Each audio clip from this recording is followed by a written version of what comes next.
Salut tout le monde, c'est Mademoiselle Misaki de Draconwings. Aujourd'hui, on se retrouve pour un nouvel épisode de Time Princess. Allez, c'est parti. Cette vidéo dans un état douteux parce que je suis fatiguée. Et donc, il me manque une chaussure. Un 10. Je crois que j'ai pas débloqué là un 10 du coup. Bref, on y va. Je vais être dans le même mood mental que si je vous faisais une vidéo à 2h du mat pendant une insomnie. Voilà. Cela fait plus d'une semaine depuis que j'ai rendu visite à Jessica à l'hôpital métropolitain. L'infirmière a mentionné que le tuteur de Jessica lui rendrait visite au début du mois et nous sommes aujourd'hui le 1er avril. Je rigole pas avec vous, on est aujourd'hui le 30 mars.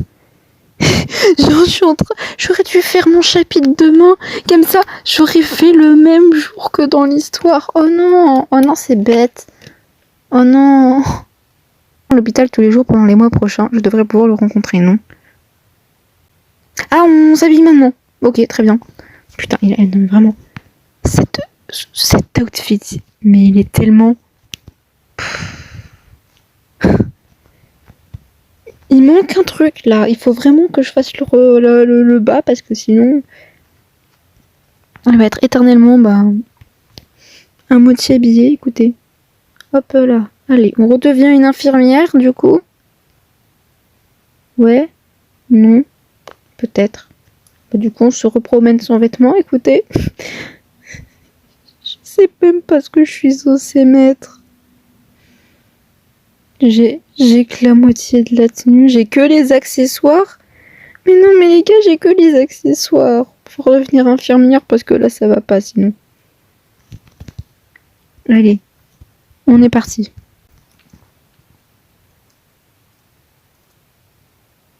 On a réussi! C'est trop bien! Ça étonne qui même? Avec cette relique en même temps, niveau 52, on allait difficilement pouvoir perdre. Je demande un jour de congé et me précipite à l'hôpital métropolitain. Je peux entrer facilement dans le bâtiment en indiquant simplement mon nom et ma relation avec Jessica grâce à ma précédente fiche d'enregistrement. L'infirmière qui m'a reçue précédemment m'attend au milieu de la pièce. Pour une raison quelconque, elle a une expression très solennelle sur le visage. J'ai oublié un mot. Sur son visage aujourd'hui. Donc oui, j'avais oublié un mot. Infirmière, le tuteur de Jessica est-il arrivé? Pourriez-vous m'emmener voir Jessica s'il n'est pas là? Mademoiselle Colvin, en fait, quel est le problème? Elle est pas partie, j'espère. Enfin, d'un côté j'espère et d'un autre j'espère pas. Enfin, bref. Ah putain. Non. Non. Non. Je suis pas d'accord. J'ai envie de pleurer. C'est bon, j'ai envie de pleurer. Non, en fait, non. Non, pas Jessica. Comment? Elle est bien il y a une semaine à peine. Comment est-ce possible? Elle est morte à la suite de complications survenues lors de son opération. Hein? Bien que le taux de réussite de la lobotomie soit assez élevé, il y a toujours des exceptions. Phlebotomie? L'opération n'était pas censée se dérouler à une date ultérieure. Un patient a annulé son opération alors celle de Jessica a été avancée. Comment avez-vous pu avancer la date de l'opération? Cela a été décidé par les médecins. Je prends la relève, vous pouvez retourner à votre poste. Un regard de soulagement se lit sur l'infirmière lorsqu'elle voit Miss Hop entrer dans la salle d'attente. Elle sort précipitamment. Mademoiselle Colvin, la mort de Jessica a en effet été causée par des complications post-opératoires. Je vous présente mes condoléances. Qu'est-ce qui vous donne le droit d'avancer l'opération? Les proches du patient attendaient tous avec impatience l'opération. Y avait-il un problème à la réaliser plus tôt? Mais en outre, le tuteur de Jessica a déjà signé le consentement il y a longtemps. Je suis en colère, complètement à court de mots. Tout est de ma faute, je n'ai pas pu arrêter l'opération. Je ne suis ni parent ni ami de Jessica et je n'ai pas le droit de faire un scandale à l'hôpital. Une telle opération devrait être assez avancée pour les gens de cette époque. Purée. Pour eux, ils ont dû être ravis de l'opération, que l'opération puisse être menée plus tôt, non? Je me souviens avoir pensé que je pourrais aider Jessica si son histoire se révélait être vraie. Mais maintenant, je pourrais bien ne jamais découvrir la vérité. Miss Hop, où est enterrée Jessica? Puis-je me rendre sur sa tombe? En fait, nous venons d'incinérer son corps. Ses cendres sont conservées à l'hôpital pour le moment. Incinérées? Ne devriez-vous pas attendre la confirmation de sa famille avant d'incinérer son corps? Son tuteur n'a pas laissé de coordonnées. Nous n'avons pas pu le contacter. En outre, il s'agit d'une procédure standard pour les hôpitaux. La crémation après la confirmation de la mort. Quelle horreur! À cette époque, les hôpitaux peuvent décider de ce qu'il faut faire des cadavres de leurs patients. Alors, Jessica a-t-elle laissé quelque chose derrière elle? Je ne suis pas sûre, mais nous pouvons regarder dans la salle de stockage.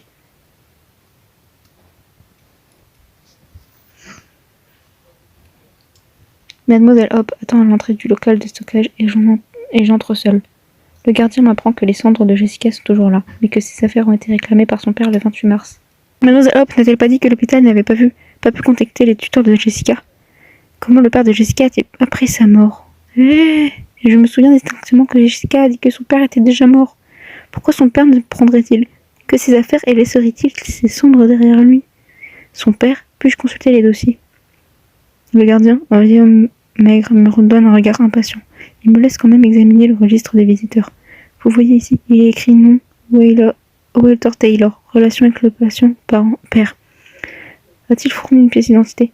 Qui voudrait voler les affaires d'une folle? Il ne restait plus que des babioles inutiles. C'est totalement irresponsable. Elles sont inutiles pour vous, mais peut-être très importantes pour d'autres. C'est comme ça que nous faisons les choses ici. Si cela ne vous plaît pas, vous pouvez en parler au président. Je ne devrais pas chercher les problèmes en ce moment.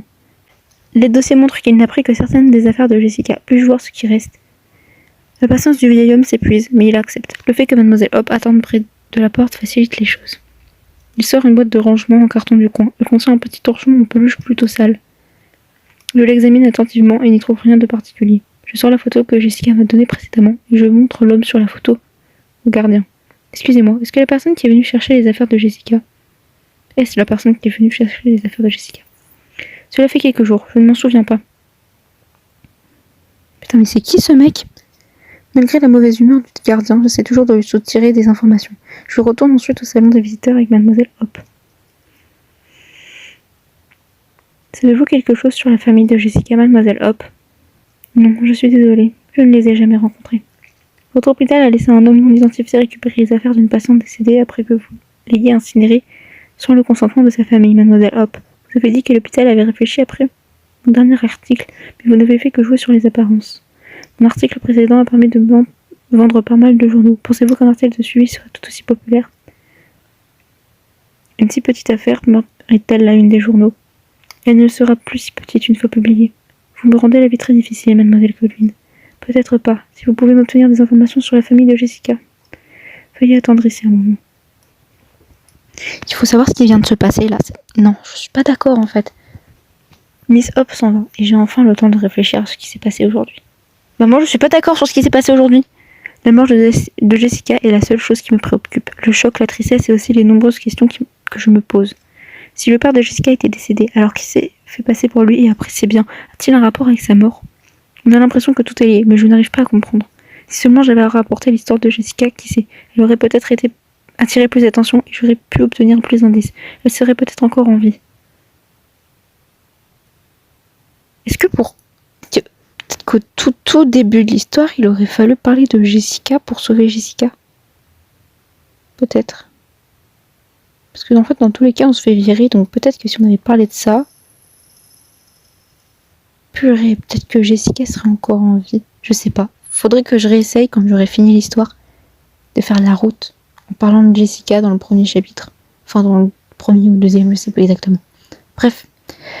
Voici les coordonnées de la patiente, Mademoiselle Colvin. C'est important. Je ferais mieux de prendre une photo de ça.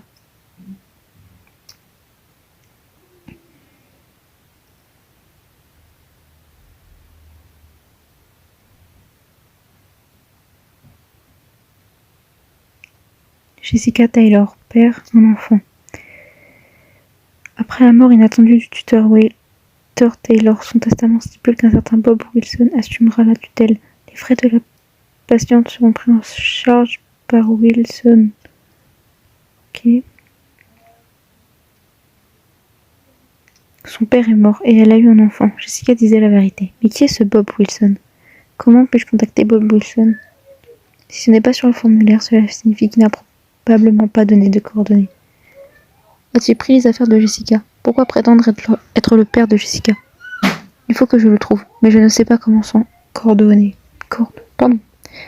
J'essaye d'en savoir plus sur Wilson grâce à Mademoiselle Hop. Mais en vain. Je ne peux pas dire si elle ne sait rien ou si elle cache délibérément quelque chose. Je quitte l'hôpital épuisé. Tout ce que j'ai, c'est une photo et deux noms. Comment les gens des séries policières que je regardais faisaient-ils tout ça? Des empreintes digitales, des tests sanguins. Je ne pense pas que ce niveau d'analyse soit possible à l'heure actuelle. J'observe la porte de l'hôpital, bien fermée. Un fourgon de marchandises attend pour entrer. Voilà, les entrées et les sorties de l'hôpital sont enregistrées. Celui qui a récupéré les affaires de Jessica doit également s'être. Je me précipite vers le poste de sécurité. Je demande au garde de service de me laisser examiner son registre, mais il refuse immédiatement. Sans autre recours, je sors de l'argent et je le dépose dans sa main. Oh, purée. S'il vous plaît, juste un coup d'œil. Personne ne le saura, s'il vous plaît. Juste un coup d'œil alors. Rendez-le moi une fois que vous avez terminé. Je tourne les pages jusqu'au 28 mars. Je trouve Taylor et son numéro de plaque d'immatriculation. Parfait. Souvenez-vous de ce Walter Taylor qui est venu le 28 mars dernier. Vous plaisantez, c'était le mois dernier. Je me souviens à peine d'hier. Je mémorise le numéro de la plaque d'immatriculation. Merci, j'ai terminé. Voilà. Qu'est-ce qu'on va faire? Il est fait presque nuit quand j'arrive à la maison. Les derniers rayons du magnifique coucher de soleil ne parviennent pas à me remonter le moral. La mort de Jessica, ce que j'ai vu et entendu à l'hôpital métropolitain, ce sont comme des nœuds de fil qui s'en mêlent encore plus dans ma tête. Je regrette mon capacité à enquêter et à prouver que la mort de Jessica pourrait être plus grave que cela. Si j'avais plus de pouvoir, peut-être que les choses ne se seraient pas terminées ainsi. Néanmoins, tant que je persévère et que je reste sur la bonne voie pour révéler la vérité, je peux peut-être obtenir ce que j'ai toujours recherché. Pour la vérité que je cherche, le plus important est la persévérance, je pense. Les choses ne se présentent pas bien en ce moment, mais je ne devrais pas abandonner si facilement. Je n'ai peut-être aucun pouvoir ni autorité et rien à mon nom, mais tant que je persévère, je sais que je peux aider les gens à trouver dans leur cœur le moyen de faire ce qui est juste. C'est mon idéal, un idéal que je suivrai toujours. Vous sentez-vous limité face à un homme aussi riche et beau que moi?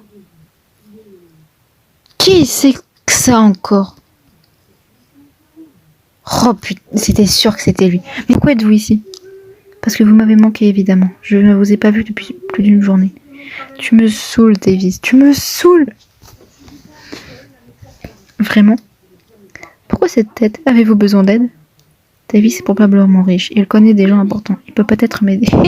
Vous va servir de Davis ou non? Oh non, c'est pas bien. Je veux trouver quelqu'un. Que proposez-vous? Ah, c'est donc ça qui vous fait froncer les sourcils? Vous n'êtes qu'une stagiaire. Vous n'avez pas encore vos propres informateurs. Bonjour. Je vais vraiment te dire bonjour. Faut que je me calme. Jack, qui est-ce? J'ai fait aucun effort sur la prononciation. Mais bref. Quelqu'un qui peut vous donner des informations, bien sûr. Mais je dois vous avertir. Il ne travaille pas si vous ne le payez pas. Oui, c'est mieux. De l'argent. Je n'ai pas d'argent. Si vous vivez frugalement, vous devriez pouvoir payer Jack grâce à votre salaire. Ok. Elisabeth, ici. C'est mon chapeau. Vous l'avez laissé dans ma voiture la dernière fois que je vous ai ramené à la maison. À demain. Il est venu me donner ça. Je regarde... Attendez, il y a un truc que j'ai pas compris.